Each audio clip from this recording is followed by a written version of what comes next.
নিশ্চয়ই অপরাধী পাপী সে জাহান্নামে চিরস্থায়ী হয়ে থাকবে। তো অপরাধী কে?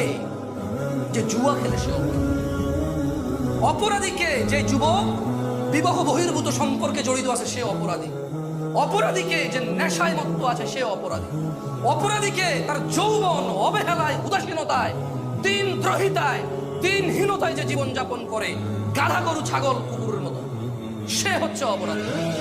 অপরাধীকে যে তার বাবার কষ্ট বোঝে না, অপরাধীকে যে তার মায়ের কষ্ট বোঝে না, অপরাধীকে যে তার স্ত্রীর কষ্ট বোঝে না, অপরাধীকে যে তার বোনকে পর করে দিয়েছে, যে তার বোনকে সম্পদ থেকে বঞ্চিত করে, যে তার বোনকে নিজের আপন মনে করে না, যে তার বোনের কষ্ট নিজের কষ্ট মনে করে না, যে তার ভাগিনাকে পর মনে করে, শালাকে আপন মনে করে।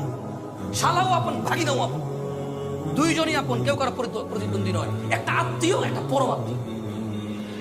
সে অপরাধী, সে পাপী। যে ফজরে ঘুমিয়ে থাকে, যে জোহরে আড্ডায় থাকে, যে আসরে ক্লান্ত থেকে বিশ্রাম করে নামাজে না গিয়ে, যে মাগরিবে চায়ের জন্য ওঠে, নামাজের জন্য ওঠে না, যে এশায় টেলিভিশন আড্ডাবাজিতে ব্যস্ত থাকে, সে লোকটা হচ্ছে অপরাধী। যে বলে আমি জেনারেল, উনি আলেম, আমি বুঝি না ইসলাম, ওই লোকটার চাইতে বড় অপরাধী আমি। ফটো দিছি, শুনছেন আপনারা কখনো? আমি কখনো ফটো দিছি?